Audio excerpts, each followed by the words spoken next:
В 2019 году Национальная библиотека Республики Саха-Якутия получила в дар от ученого-этнолога с мировым именем, доктора этнологии, почетного директора Кёльнского института этнологии, автора уникальной монографии «Орнаментальное искусство якутов» Уллы Павловны Йоханссон в дар личную библиотеку.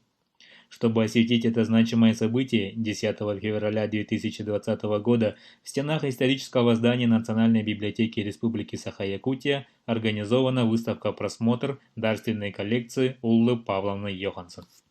Уникальная личная коллекция Уллы Павловны – это своеобразный культурный код, который мы должны разгадать.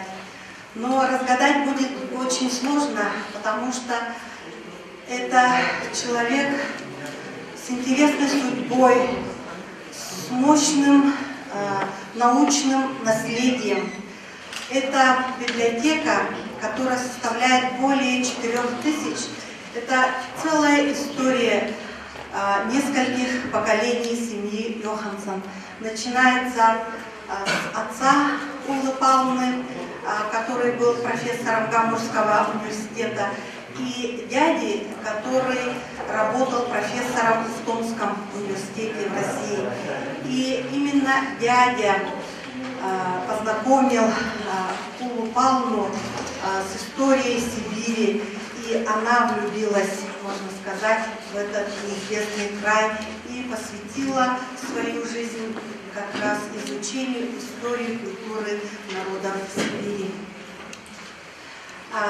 Мы гордимся, что Улла Павловна в 2018 году получила золотую медаль Русского географического общества, и медаль вручал сам наш президент Владимир Владимирович Путин.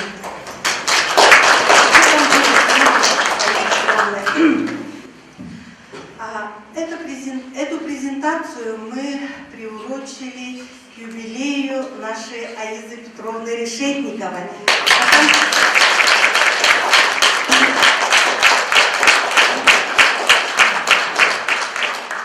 Потому что в Якутии имя Уллы Йоханссон связано только с Аизой Петровной. Потому что их связывает уже более 30-летняя творческая, научная, ну и просто человеческая дружба. Улла Павловна с большим волнением вспоминает две поездки к нам в Якутию. Она болеет душой за именно развитие, научное, культурное развитие Республики Саха-Якутия. Немножко хочу остановиться на истории приобретения этой уникальной коллекции. Конечно же, это связано с именем Аизы Петровны. Когда исполнилось 90 лет нашей Улле Павловне, Аиза Петровна, ей пришло в голову мечта, да, одеть Уллу Павловну в якутский костюм и илинке-бигер. Надо было, конечно, довести эту красоту до Кёльна, и здесь помогли наши, илинке-бигер, илинке-бигер только, да. И здесь помогли наши земляки, которые проживают в Германии. Это Мария Шишигина Палсон. И на тот момент у нее в гостях оказалась ее мама Гера Афанасьевна Шишигина. Они вручили подарок от общественности Республики Саха-Якутия и были удивлены богатейшей ее библиотекой. И, конечно же, стали рассматривать книги, смотреть. И оказалось, что у нее в коллекции есть книги нашего Гаврила Васильевича Ксенофонтова, историка Попова Андрея Александровича Попова. И, естественно, Аиза Петровна, Улла Павловна предложила увезти 11 книг на родину. И Вера Афанасьевна привезла эти 11 книг. Ну, правда, одну книгу с подписью Гаврила Васильевича передали в музей в Хангаласском Русе и в городе и 10 книг получила Национальная библиотека. И у нас сразу, так как Национальная библиотека, вы знаете, уже более 50 лет собирает частные библиотеки историков-североведов. В основе этих коллекций первая подарочная коллекция Глафиры Макарьевны Василевич, вы знаете, да? И Аиза Петровна сразу же взялась за это дело, позвонила Улле Павловне в Кёльн. Мы в течение 2 вечеров вели по громкой связью разговор. И Улла Павловна, я здесь должна признаться, она сказала такие слова: Аиза Петровна, это шикарное предложение. Я хочу, чтобы моя библиотека была под твоим началом в Музее музыки и фольклора народов Якутии. Нет, ну у нас же нет издания, ничего нет. И Аиза Петровна достойно выдержала это предложение и сказала: Улла Павловна, я думаю, что в Якутии ваша библиотека должна быть только в Национальной библиотеке Республики Саха-Якутия.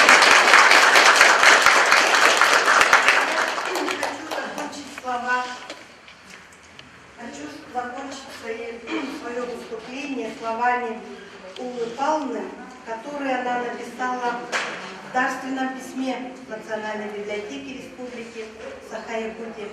Моя главная цель – способствовать развитию Якутска как одного из мировых центров науки и искусства. Это значит, что мои книги не уйдут в другие библиотеки России и не будут проданы. Для меня будет огромной честью, что моя библиотека будет служить становлению все новых поколений ученых, моих опосредованных учеников. Мы встретились с Уллой Павловной в Сеуле на конференции по шаманизму. В 1991 году мы туда поехали, чтобы пригласить ученых, присутствующих на той конференции, на первую конференцию нашего маленького музея, который замахнулся на такую тему, как шаманизм как религия, генезис, реконструкции, традиции, потому что у нас был очень сильный научный комитет из ученых университета и нашего института исследовательского. И вот Анатолий Геннадьевич Гоголев эту вот формулировку шаманизм как религия, генезис, реконструкции, традиции предложил наш незабвенный Платон Алексеевич, который представлялся так: Платон Алексеевич Слепцов, который не аюнский. И вот, значит, удивительно все это прошло. Приехали прямо из 40 университетов мира, мы там уже их не считали. Мы создали фонд благотворительный, потому что вообще поддержки никакой не было. Вот только вот наша замминистра Зайкова вот нам помогала, и вот Александр Жирков. Вот эти люди, которые как-то понимали, что вот очень трудно без финансирования такие конференции проводить. И вот наши бизнесмены, кстати, новые якуты, новые русские, они вот приходили к нам в музей и, значит, проводили очень интересное время, и люди уходили ошарашенные. Какая музыкальная система была у этих предков, якутов там, и так далее. И вот, значит, и Улла Павловна не могла приехать на 92-й год, но зато здесь съехались невиданное количество профессуры из, я не знаю, сколько там, из 40, более чем 40 стран мира. И вот в Сеуле я подумала, когда давно рассказала, Элеонора Афанасьевна Новгородова, дочь Афанасия Новгородова, который работал в литературном институте в Москве, она, значит, сказала: Аиза, познакомься, это Ула Йоханссон, та, которая написала «Орнаментальное искусство якутов». Вот Тут я совершенно была ошарашена. Первая мысль была, как, она еще жива? Но вслух сказала, Ула, вы для нас живой классик. Все-таки вот есть вот какое-то самообладание. Но она такая, как пачка. Значит, потом я ей рассказала весь ход своих мыслей. И первое, что она сказала здесь, на пресс-конференции, вот в том доме, где он сейчас находится, первое, что мне сказала Алиса, как? Вы еще живы? Тут я встала и сказала, неправда. Это я вам потом рассказала, но вслух я сказала другие слова. И вот вообще поездка, вот та вот первая встреча с Якутией была фантастической, потому что весь народ, вот здесь сидят и те журналисты, которые освещали вот ее ту первую поездку, как она рассказывала откровенно, что она вышла замуж в 79 лет, там, и вообще всякие подробности о своей жизни. И вот Кюмня Еремеева и другие журналисты так замечательно рассказали об этом, что мы ее включили, эти все статьи мы включили в наше второе издание книги «Орнаментальное искусство якутов». И вот дальше, значит, она поехала в Хангаласский вуз, она даже не поверила, когда прочитала вот в программе «Якутия приветствует», неделя «Якутия приветствует» Улу Йоханссон, вот поездка вот в Улус, родной Улус репрессированного Гаврила Васильевича Ксенофонтова. Это была мечта, ее свершилась. Все-таки он действительно очень известный в Европе, один из самых выдающихся наших этнографов, чьи труды переведены. Она просто не поверила этому счастью. И вот мы были там целый день и на вертолете.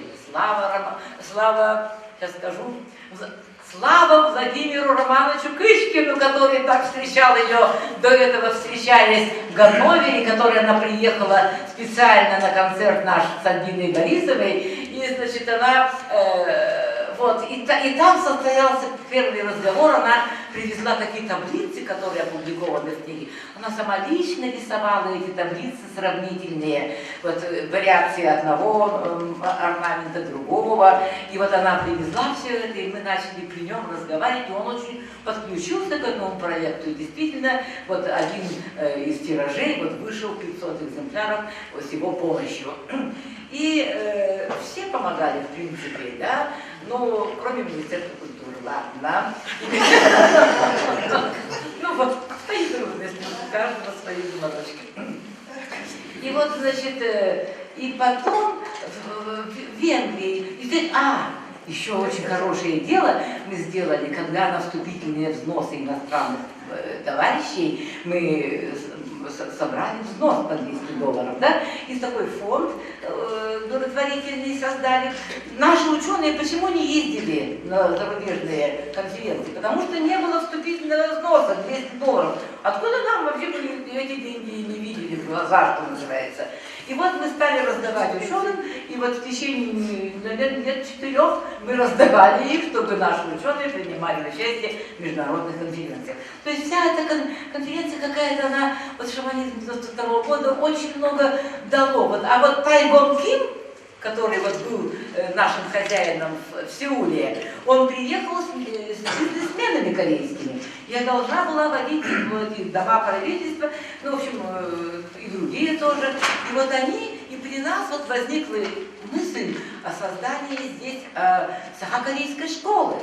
И после, значит, уже приезжали бизнесмены с этими учебниками и так далее. И вот так возникла эта сахакорейская школа, после которой возник и корейский факультет, да, и поехали, значит, наши студенты учиться в Корее. То есть очень много интересного было, вот, связанное вот с этими связями.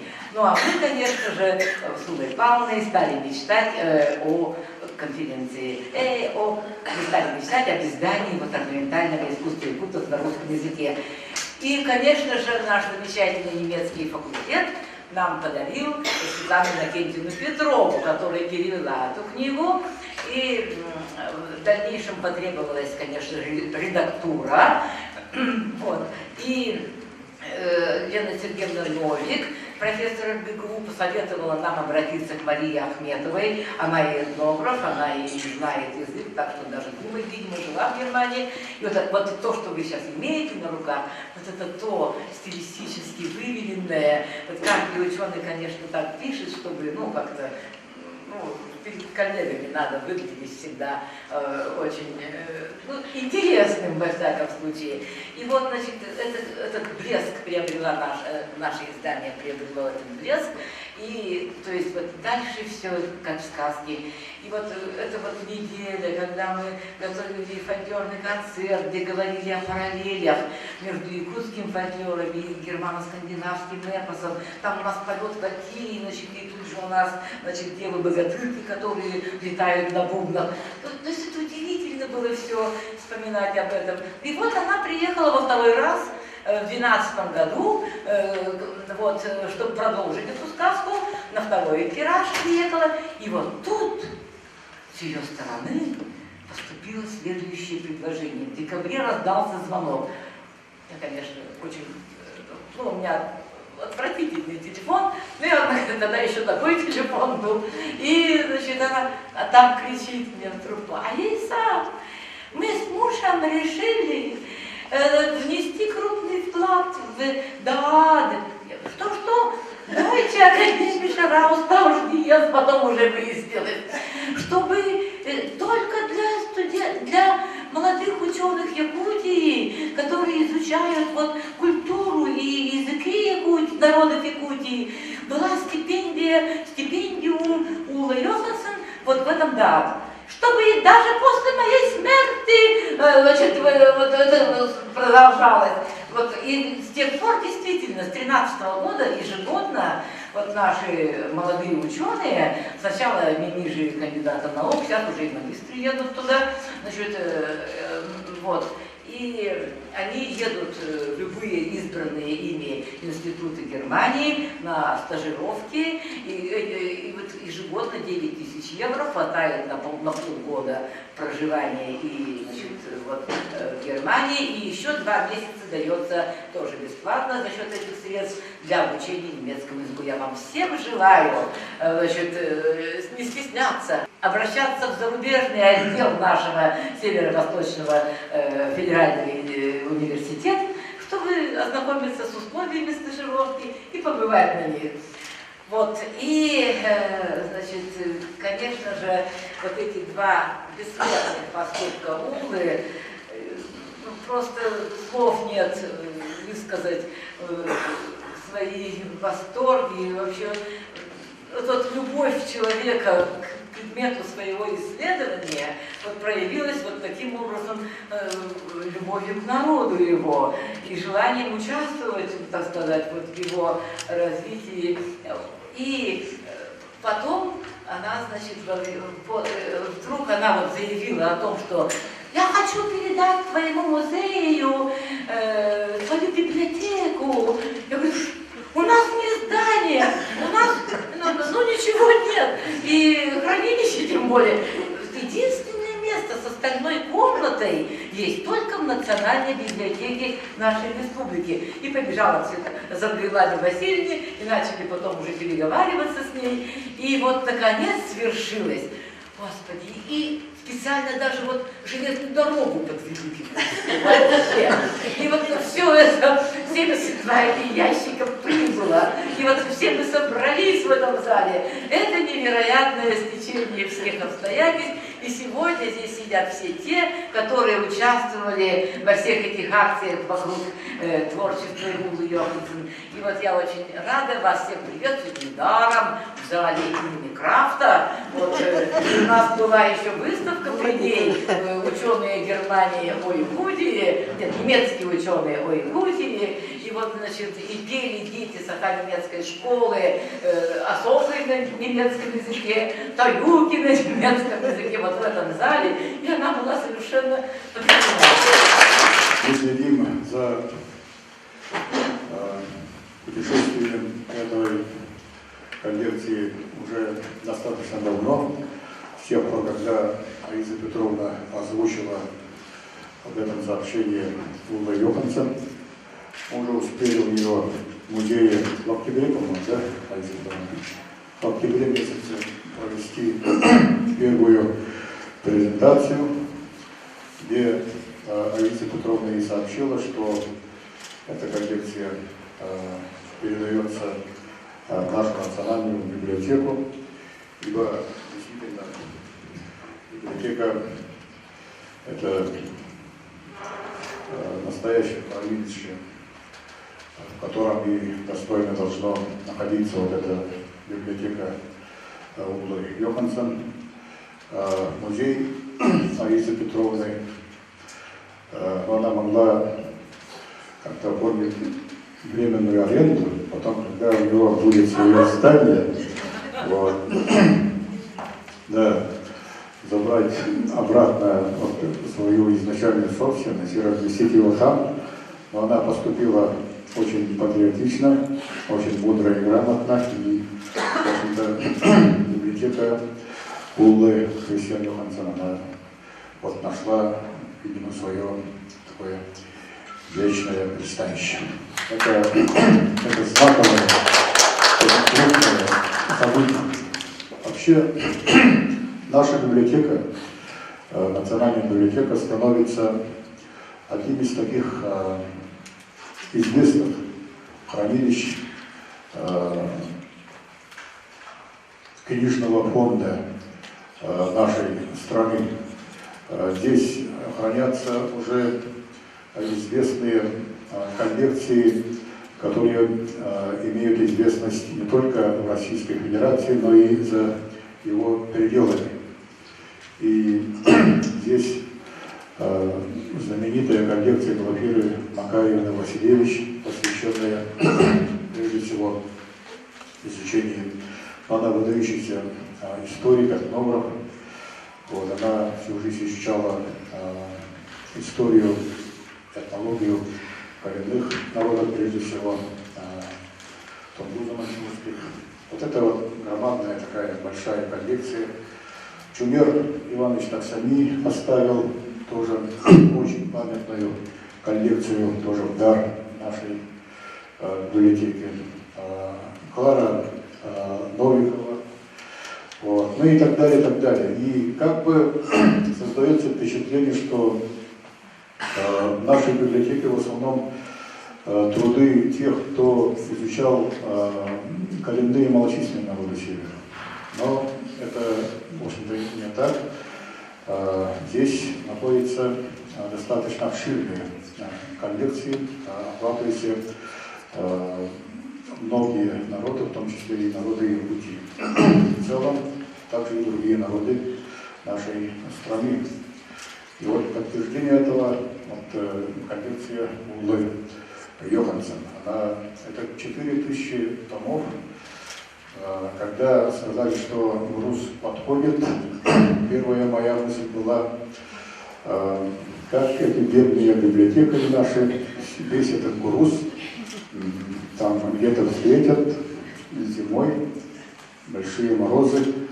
Оказывается, сейчас система очень такая налаженная. Они его подняли вплоть до 2-го этажа. И вот Светлане и его команде оставалось только его как-то достойно разместить. Вот. Вообще, вклад от немецких ученых я бы хотел еще сегодня еще раз отметить. Вот изучение народов Якутии, это выдающийся вклад. Начиная хотя бы от того, что первый якутский алфавит и первые опубликованные на якутском языке произведения и сразу переведенные на немецкий язык, это произведения, рассказы Уаровского.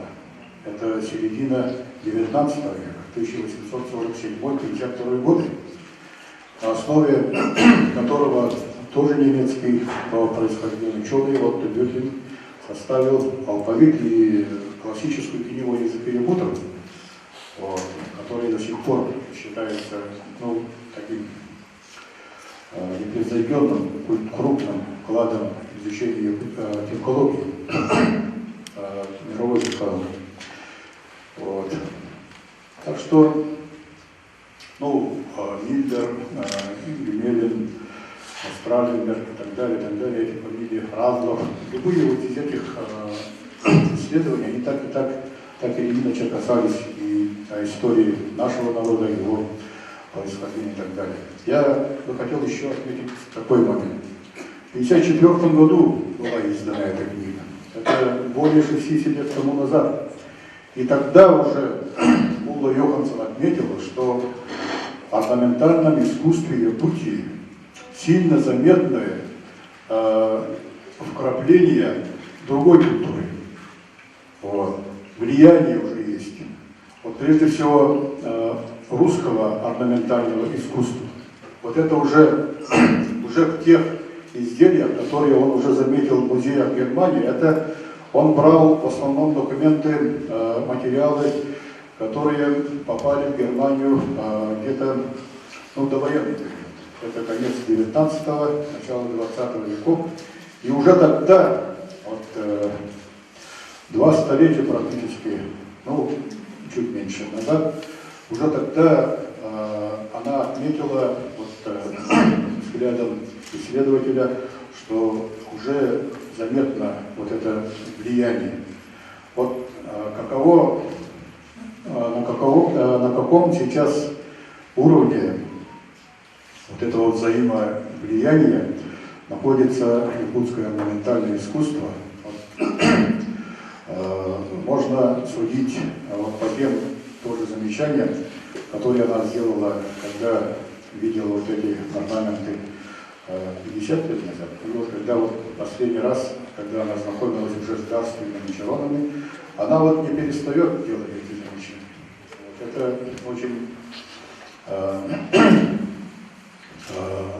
стоит на это обратить очень большое внимание, особенно тем, кто профессионально занимается.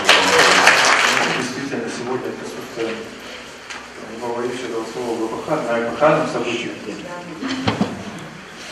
Сегодня наши все руководители министерства выехали на отчет, поэтому мне посчастливилось сегодня присутствовать и представлять Министерство культуры и духовного развития мероприятия. Действительно, это такое знаковое мероприятие не только, наверное, в библиотечном деле, для музееведения, но и для всей культуры республики в целом. И отрадно сегодня, конечно, узнавать о том, что очень большую роль, скажем так, главную роль в этом сыграла Раиса Петровна Решетникова. Думаю, сегодняшнему поколению и поколениям в будущем наших якутян еще предстоит переосмыслить то, что сегодня у нас происходит. Такая действительно уникальная коллекция передана в дар всем якутянам, я не буду говорить там наши национальные языки, все якутяне будут приобщены в будущем, как бы в настоящем. И, конечно, это событие, оно без сомнения повлияет на духовное развитие нашей республики. Хочу от имени Министерства культуры и духовного развития выразить большие слова благодарности Раисе Петровне, сказать спасибо за вашу подвижническую деятельность и пожелать в этот день дальнейших творческих успехов, потому что мы знаем, что вы всегда в себе, как говорится, инициировали и инициируете всякие различные творческие проекты, и надеемся, что сегодняшнее мероприятие будет далеко не последним поводом для того, чтобы еще раз собраться и чтобы еще раз ваши успехи, вашу подвижническую деятельность отметить. Спасибо. Уважаемые друзья, хочется задать такой вопрос, который наверняка возник сейчас в головах у каждого. За что? За что мы заслужили любовь такого великого, гениального, мирового ученого? За что мы прошли по краешку ее судьбы? За что мы впервые стали, темой ее исследования, с которым она блестяще вступила в научный мир? ортодоксальное искусство якутов далеком в 1953 году. Я хочу рассказать о том, что поступившая сюда коллекция с пылу с жару буквально в конце предыдущего месяца в январе, значит, в количестве 70 коробок, представляет собой уникальнейшее собрание, междисциплинарное, и то, что здесь находятся книги, которые датируются свежими датами 2008, 2012, 2014 годами, показывают наглядно и воочию то, что владелец находится в хорошей такой научной такой форме, активно работающий, не потерявший интерес в своей научной основной деятельности.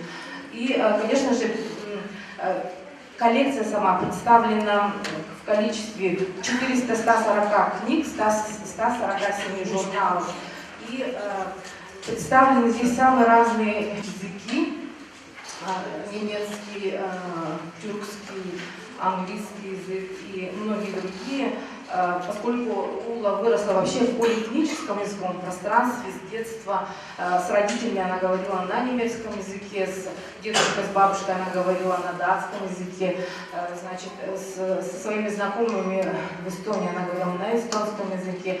И потом уже, когда стала студентом, вошла вообще в научный мир, тоже углубляла свои, значит, знания по языкам. Поэтому не удивляйтесь, здесь очень много книг на иностранных языках. В основу ее, значит, коллекции легли собрание ее отца Павла Йоханссона и собрание ее легендарного тоже в области науки дяди Ганса Христиана Йоханссона, который профессионально был орнитологом. Он также, вот об этом говорила Светлана Васильевна, передал любовь и, значит, и уважение, значит, к Сибирю, поскольку он сам самолично, проявив инициативу в 20-е годы 20 века, предложил свою кандидатуру и в качестве иностранного специалиста по орнитологии приехал к нам в Сибирь для того, чтобы стать членом якутской экспедиции. Но, к сожалению, значит, экспедиция не имела штата орнитолога, и в этом ему было отказано. Надо сказать, что он в 1937 году был назначен, значит, заведующим кафедры позвоночных Томского государственного университета. Самолично был знаком с Виталием Бианки, очень известным писателем, значит, натуралистом, мы с вами прекрасно знаем это его имя. И здесь в коллекции тоже мы найдем несколько названий книг Василия Бианки, Виталия Бианки, которые вот как раз получаются частью коллекции его дяди. И также надо сказать, что вот эти все широкие жесты души характерны вообще их роду, потому что вот, тот же самый Ганс Христиан Йоханссон в последующем, на закате, на скупне своих лет, также отправил свои труды в Томск со словами о том, что сибирские книги должны вернуться в Сибирь.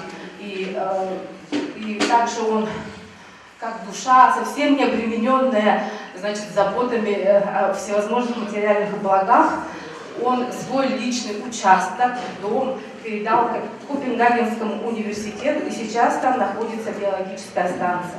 Поэтому все вот эти красивые жесты вот, ее семьи, значит, вот как раз являются как раз таким свидетельством того, что вот нам действительно необычайно повезло, и эта история так красиво закольцевалась. И, конечно же, это все через призму полнейшего авторитета и доверия Аизы Петровны Решетниковой. Вот принято вот такое, как она сказала, ваше предложение, Аиза Петровна, гениальное, да, что я передаю вот библиотеку Якутии, да, национальной библиотеки. А еще вот самое интересное, ее дядя, значит, его командорские дневники послужили, значит, вот в основу легли повести «Страна зверей», значит, Бианки, получается так. И вообще вот эта тема учителя, тема ученичества, вот когда даже она передавала вот эту самую библиотеку общественности Якутии, она же там так и говорит о том, что вот я желаю, чтобы вот все больше обучалось новое поколение, мои опосредованные ученики. Эта тема была очень важна является очень важной для Улы Йоханссон. И ее интерес, вообще, говоря, таким субарктическим территориям полярным, да, даже вот очень ярко и наглядно характеризует то, что вот ее первый учитель науки, это был, значит, очень известный директор Гамбургского музея, специалист по этнологии Центральной Америки. И все его ученики, как правило, были американистами. Но из них, из этой всей плеяды, она больше интересна, конечно, совсем другие территории увлекали и волновали. И даже ярким примером является того, что в музейной библиотеке самая первая книга, которую она взяла, это была «Жизнь эскимосов» Фритьёфа Нансена, да? И вот надо сказать, что это было практически неизбежно в ее судьбе, то что именно якутские узоры увлекли ее красотой, и она выбрала в качестве темы вот этот очень уникальный, самобытный, очень интересный народ. И ни разу здесь, получается, не побывав и в глаза не увидев, как говорит Аиса Петровна, адресата своей полета научной мысли, она вот неопровержимо доказала, да, южное происхождение нашего народа, тем самым углубив нашу такую интересную, значит, прародину, да, тех самых книг, которые вот вы сейчас, это тоже беспрецедентно для Национальной библиотеки, потому что впервые, вот посмотрев всю эту красоту, мы, как истинные библиотечные души, просто не могли себе не позволить, потому что, поскольку эта коллекция достаточно такая сложная будет в обработке, очень долго она будет идти до читателя, мы даем вам такую фору, даем вам такую прекрасную возможность в течение 2 недель, до 23 февраля, приходить сюда в открытом режиме, в режиме здания нашего учреждения с понедельника по пятницу с 10 часов до 18 часов, прийти и познакомиться, побродить по вот этим выставкам и стеллажам, познакомиться с очень интересными такими, значит, книгами, которые находятся и в открытом доступе, и находятся под витринами. И под витринами, конечно же, у нас находятся очень ценные книги, и одной из таких ярких жемчужин, презентацию, которую прямо одной книги мы проводили вот еще в прошлом году.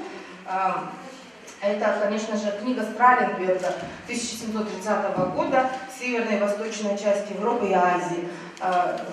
Вот это сам экземпляр этой книги тоже является уникальной такой библиографической редкостью, поскольку вот экземпляры, которые хранятся в центральных фотохранилищах Москвы и Ленинграда, Санкт-Петербурга, как правило, не имеют вот этой самой вставки, сравнительной таблицы. Вот вы сейчас будете иметь уникальную возможность, по окончании побродив, посмотреть вот эту самую вставку, таблицу, в которой вот проведет сравнительный анализ тюркских языков, и в количестве 56 слов там имеются именно слова на якутском языке. Ну и, конечно же, хотелось бы сказать, что для владельца в этой самой, значит, книге, в этой самой коллекции было очень дорогим и важным. Вот такой вопрос задали наши вот, директор Светлана Васильевна, когда вот они отрабатывали, значит, с ней вот как раз эту коллекцию. Она сказала, что вот если бы, конечно, я вдруг решила бы какую-то книгу себе оставить, то, конечно же, это были бы труды Радлова. Это тот самый ученый, которого она очень высочайшим образом ценит и оценивает. То, что он имеет немецкое происхождение, и вот его книги также можно посмотреть вот в витринах. И вот это особо, получается, книги с автографами, очень интересными экслибрисами дяди и отца, также находятся в витринах.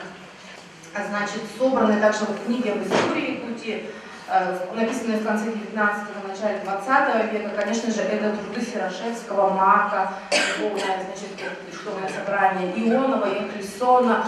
Вот есть даже отчет Грибановского.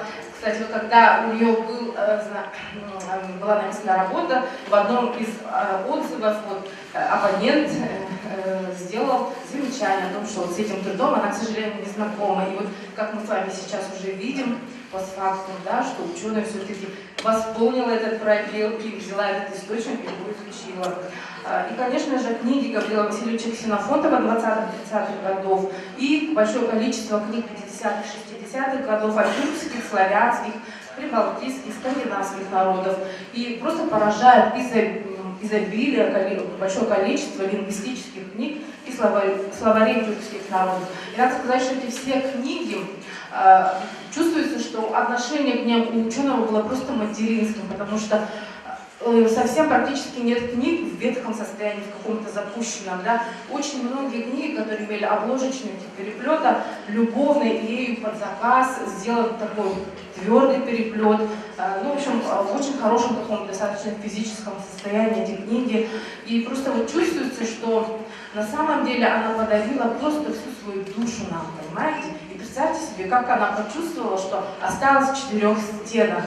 Но вот такое стечение благоприятных обстоятельств, то, что оказывается, она как раз была в таком волнении, в тревоге большой того, что книжная коллекция, к сожалению, как же будет ее судьба, кому же она достанется и прочее, вот благоприятнейшим образом, получается, вот были решены вот тандемом Светланы Васильевны и Аизы Петровны. Так что, пожалуйста, подходите после окончания, любуйтесь, смотрите, восхищайтесь, считывайте культурный код Уллы Йоханссон. И, конечно же, мы надеемся, что ее слова о том, что значит, Якутия станет одним из мировых центров науки и искусства, воплотится в должной мере вот через какое-то количество лет. Спасибо большое. First of all, many congratulations to Ulla Johansson. Прежде всего, я очень хочу поздравить вас с таким событием, как Улла Йоханссон. Imagine thousands of items she's able to donate. Представьте себе, что она подарила вам 1000 экземпляров. It's an achievement in her own life. Это достижение всей ее жизни. And it's also an act of tremendous generosity. И также это очень такая большая щедрость с ее стороны.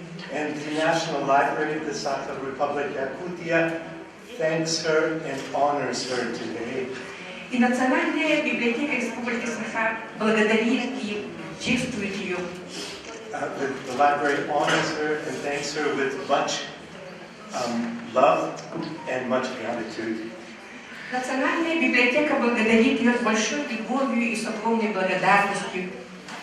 We also extend congratulations to Aiza Petrovna. И также мы хотим выразить свои поздравления Аизе Петровне For her good work at the museum за ее прекрасную работу в музее. over so many years, И она работает там очень много лет. and for being here today as a good friend of Ms. Johansson to represent her. И за то, что она является на сегодняшний день очень близким другом Уллы Йоханссон и ее представителем. So congratulations to Ulla Johansson, Итак, мои поздравления Улле Йоханссон. and congratulations also to the National Library of the Sakha Republic. И мои поздравления вообще Национальной библиотеке. Добрый день, дорогие друзья. Все, кто имеет отношение к прекрасному человеку, Улле Йоханссон, большому, доброму человеку, доброму другу нашей республики, нашего народа Саха, и не только нашего народа, это человек мира, я так думаю. И наш небольшой вклад нашей семьи в лице моего супруга Владимира Романовича Кычкина, который помогал в издании книги Уллы Йоханссон здесь, в нашей республике, это, я думаю, небольшой как бы наш ответ доброму, чистому человеку, преданному, избранному делу, и, на поприще которого Улла Йоханссон, я думаю, открыла всему миру не только наш маленький, но гордый народ Саха, но и очень многие народы посредством раскрытия национальных исконных традиций, жизнедеятельности всех народов, с которыми дружила, общалась эта доброй души человек-женщина с большой буквы. И наш небольшой ответ от нашей семьи, от нашей республики, я думаю, не в полной мере, конечно, возместит тот огромный труд, который воплотила эта женщина в своих книгах, в своих изданиях, в своем добром отношении, открытости всему миру.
И я хочу сказать, что наша библиотека, пространство нашей библиотеки, оно раскрыло свои национальные границы и сегодня стало пространством мировым, интеллектуальным и культурным. И это очень важно, потому что миссия вообще нашей национальной библиотеки, она намного сегодня должна быть шире, поскольку вообще вот эти личные коллекции, книжные личные коллекции, архивные документы, которые хранятся здесь, они, конечно, дают возможность нашей библиотеке стать одним, как я говорю, важным интеллектуальным центром России. В 1993 году в Будапеште мы с Алисой Петровной на конференции по шаманизму встретились с Улой Яхансом. И вот после этого, после этой конференции, у нас лично у меня тоже сложились очень хорошие отношения.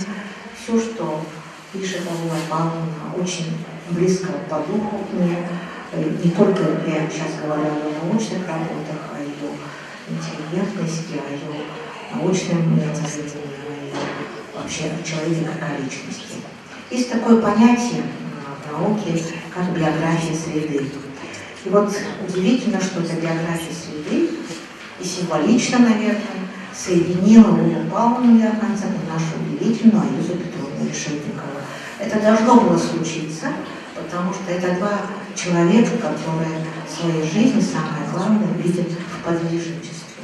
Такая подвижническая у них миссия. Вот. И то, что сегодня мы видим, эту коллекцию, которая составляет 4000 документов, это, конечно, удивительное сотрудничество, взаимодействие наших двух женщин, через призму которых мы сегодня, конечно, видим, как сказал совершенно правильно Лариса, вообще весь мир. Мне посчастливилось в субботу немножко поработать с коллекцией. Я хочу вам сказать, поделиться некоторыми своими впечатлениями об этой коллекции. Я бы назвала вообще эту коллекцию «Люди и книги», потому что мы явно видим, что все эти книги проникнуты, безусловно, любовью, во-первых, Уллы Яхансен к этим книгам, но в первую очередь к людям, которые написали эти книги. И в то же время очень важно то, что в этих многих книгах есть дарственные автографы. То есть вот эти издания с автографами, они занимают отдельную, конечно, скажем так, отдельную нишу в этой коллекции, потому что мы сразу можем говорить о том, какой удивительный биографический мир, научно-биографический мир Уллы Павловны Яхансен. Многие книги ей дарили, но эти книги приобретала она сама. И вот это очень важно, потому что вот эти книги сразу приобретают такую культурную ценность. Я не буду вам описывать, какие книги есть наиболее раритетные, какие есть наиболее ценные. Это вообще в целом космос, научный космос Уллы Яхансен, который требует отдельного анализа. Здесь можно писать много научных работ, кандидатских, докторских. Я остановлюсь на очень небольшой, скажем, такой вот сфере Улла Павловна Яхансен и Якутия. И вот здесь вот мне очень важно вот эти два шкафчика. Потом, когда уже будет время, вы, пожалуйста, подойдите, ознакомьтесь с этими двумя шкафами. Дело в том, что имя Андрея Александровича Попова, нашего очень известного ученого, очень долгое время в этнографической науке, советской этнографической науке, было таким, знаете, немножко табуированным, потому что Андрей Александрович Попов занимался религиозными верованиями в советское время, и у него была своя очень важная такая миссия, такая очень важный посыл в советской этнографии, что этнография народа Севера в первую очередь она должна быть полевой, надо собирать источники, надо ездить в экспедиции, и в первую очередь слушать голос тех людей, которые эту культуру воспроизводят. Поэтому, значит, вот как-то идеологически он был не совсем у нас, скажем так, идеологически он был как-то не совсем раскручен, скажем так, у нас в советской этнографии. Вот Улла Павловна Яхансен сделала удивительную вещь. Она после смерти Андрея Александровича, она с ним лично была знакома, Вот она об этом тоже рассказывала, я тоже ученица Конскамера, поэтому очень многие какие-то моменты по Ленинградской школе этнографической мы с ней обсуждали. Вот после смерти Андрея Александровича Попова она нашла его книги в букинистических магазинах, и постепенно так получилось, что она почти всю библиотеку Андрея Александровича Попова выкупила. Что я хочу сказать о том, что когда мы смотрим на библиотеку Андрея Александровича Попова, мы увидим, как развивалась интеллектуальная традиция в Якутии. То есть очень много интересных, с ляственными надписями мы видим уже, когда уже 40-е годы начинающих ученых. Это наши лингвисты Харитонов. Вот. Очень важно, что была большая переписка с Эргисом, поэтому тоже есть книги с дарственными надписями. Очень важно, что Андрей Александрович работал уже в Конскамере тогда, и он, мало того, что он занимался народами Сибири, он был очень известен в том, что для него очень важно, как ты сказала, музейные предметы и источник. Поэтому есть дарственные автографы от академика Дмитрия Константиновича Зеленина, который занимался славянской культурой. Ну, все, наверное, ученые знают его великолепную работу по культу Акона в Сибири, табу, запретов народов Сибири и так далее. Они все вначале, конечно, консультировались у Андрея Александровича, потом, когда у него уже появлялись труды, они с дарственной написью дарили ему эти труды. Получается так, что у Андрея Александровича было Попова, значит, получается, что было как бы две картины мира. Одна научная, такая настоящая, истинная, где все у него брали консультации, ценили его как очень удивительного, ценного ученого, и другая, более официальная, идеологическая, где он был как-то не замечен.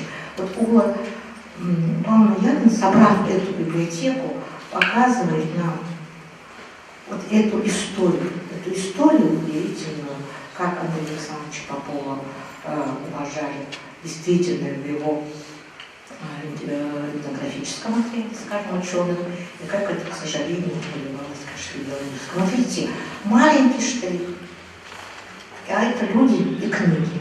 Точно так же я могу сказать о том, что сами книги Андрея Александровича она приобрела. Это таблицы, Чингисхан и так далее. Это все те книги, которые сегодня являются раритетами. Я приезжаю в Конскамеру, обычно занимаюсь в музее антропологии и этнографии. Эти книги, к сожалению, они уже не в очень хорошем качестве. Обратите внимание, насколько удивительно, бережно относится он со своими книгами. Она делает переплеты новые. Вот посмотрите, там есть очень старинные книги, того же Сталина, Ельцина и так далее. Она делает новые переплеты. Она смотрит за этими книгами, как за своими собственными детьми. У якутов есть такое представление, что он имеет три души. Душу землю, душу мать и душу воздух. Так вот, я думаю, что у Яхмана всю свою жизнь ее воздух-душа была связана с нашим якутским традиционным миром. Я думаю, что она не печалится то, что она отдала эту свою библиотеку, потому что воздух-душа, как правило, всегда вечно находится в этом мире. Большое спасибо моей Аиде Петровне, конечно, за то, что она сохранила эту дружбу и вывела эту дружбу совсем на другой уровень. Это уровень называется тогда, как я говорю, что это вот подвижничество, вот это такой вот, знаете, научный подвиг и Улы Яханской, и нашей дорогой Аиды Петровны. Поздравим нас, что у нас сейчас такое приобретение. И моя, конечно, просьба, как человека, который связан с научным сообществом, очень бы хотелось бы, пока вы еще начали атрибуцию этих книг, чтобы ученые могли поработать, даже взять какие-то ссылочки с литературы, которая здесь представлена. То есть дайте нам возможность надышаться академическим воздухом библиотеки. Я здесь выступаю в трех ипостасях. Первый, как Сибирьян Ула Йоханссон. Мне безмерно повезло, что я лично с ней встречался, ужинал, ночевал в ее доме. И она меня встречала как хозяйка. И что хочу сказать про Улу Йоханссон, это человек, у которого ей 90 лет, да? Но ее душа горит молодостью, можно сказать. Она водила меня по своему дому, и как у настоящего исследователя, ученого, у нее картины. И не просто там ходил, там, купил в уголочке, повесил, да, красиво. все картины, они имеют очень такой глубокий смысл, и она вот водила меня за руку и рассказывала, а там в зале стоял Мутахаров, директор этнологического института Гамбурга, и нам она рассказывала про каждую картину у себя в доме. Вот эта картина, вот я купил здесь в 60-е годы, в Иркутске и так далее, и так далее. И можно было слушать ее очень внимательно, и проходя мимо, вот тут есть словари, сзади вот стеллажа, там есть словари тюркских народов Евразии. И вообще тюркских народов, как таковых, и она такая проходит, и мимо проходит это у вас тумбы со словарями, и такая похлапывает, говорит, вот, сказал, смотри, тут у меня тюркский каганат. Полностью, да, вот полностью. Я такой, и я сразу себе, так, мне тоже надо вот себе такую библиотеку, чтобы я ходил, водил своих друзей по своему дому, и говорю, у меня тюркский каганат. Да? Цель. Второй день я был в Ахен, и до сих пор я вот, когда вспоминаю, мне дрожь идет. Почему? Потому что все историки, я вижу коллеги, да, знают, потому что в Ахене есть собор, Ахенский собор, где короновался и где вообще Карл Великий, Карлус Магнус. Да? И я вот лично видел его трон, и Ула Йоханссон, она не просто, вот первый день она как хозяйка дома, второй день как историк. И я считаю, что это знаковый момент был. Почему? Потому что Ахенский собор был построен, в 800-е годы начинается строиться, и вы все знаете, потому что христианский мир не был еще расколот на отдельные части. То есть там не было католического мира, там православного мира. И она показывала именно вот здесь, говорит, родился Евросоюз. Именно здесь, в этом месте Карл Великий мечту, да, потому что все народы должны быть едиными. Потому что это, вы знаете, потому что этот собор был построен, начал строиться в 800-е годы. То есть Карл Великий пригласил византийских, греческих, римских архитекторов. Да, то есть это такой... Я вам советую съездить в Ахен, посмотреть, да, потрогать трон Карла Великого. И заканчивая, хочу сказать, потому что я сейчас выступаю еще во второй своей ипостаси, как замдекана по науке исторического факультета. И хочу подтвердить слова зама Витины, да, потому что это эпохальный момент, это мы должны не просто академики, не просто ученые с большой буквы, да, а все студенты исторического факультета. Мы придем обязательно, у нас есть работает кружок культурной антропологии, вот сидят воспитанники этого кружка, Виктория Юрьевна и Святослав Игоревич тоже съездил. И мы уже планируем через WhatsApp, мы уже переговорили о том, что обязательно мы сюда приведем первокурсников, второкурсников, тех людей, которые будут писать свои магистерские, бакалаврские сочинения. Почему? Потому что все, что вы здесь видите, это первая глава, теоретическая часть всех исторических трудов и тех научных трудов, которые, внимание, изучают современных якутов. Чтобы понять, что с нами сейчас происходит, мы должны посмотреть, что с нами происходило в те старые добрые времена. Спасибо. Анна Васильевна, дорогие участники, что на самом деле необычайного для нас очень важного исторического события — презентация этой чудесной выставки. Дружба двух женщин делала очень много для того, чтобы состоялись очень много событий. Вы выслушали молодых людей, которые стали стипендиатами. Елизавета Петровна так в свойственной и яркой манере рассказала о том, как было принято решение о том, что будет выделена такая стипендия. Потом этот рассказ о том, что библиотека должна быть подарена бесплатно. И она случилась. Это такое счастье, мне кажется, не просто зародить красивую гениальную идею, но самое главное — принять участие при жизни, что называется, когда она воплощена. И это очень большое влияние имеет для будущих поколений, тех, кто придет после нас. Я бы очень хотела пожелать Уле Павловне далеко сейчас в Кёльне, чтобы она была здорова, чтобы она была благополучна.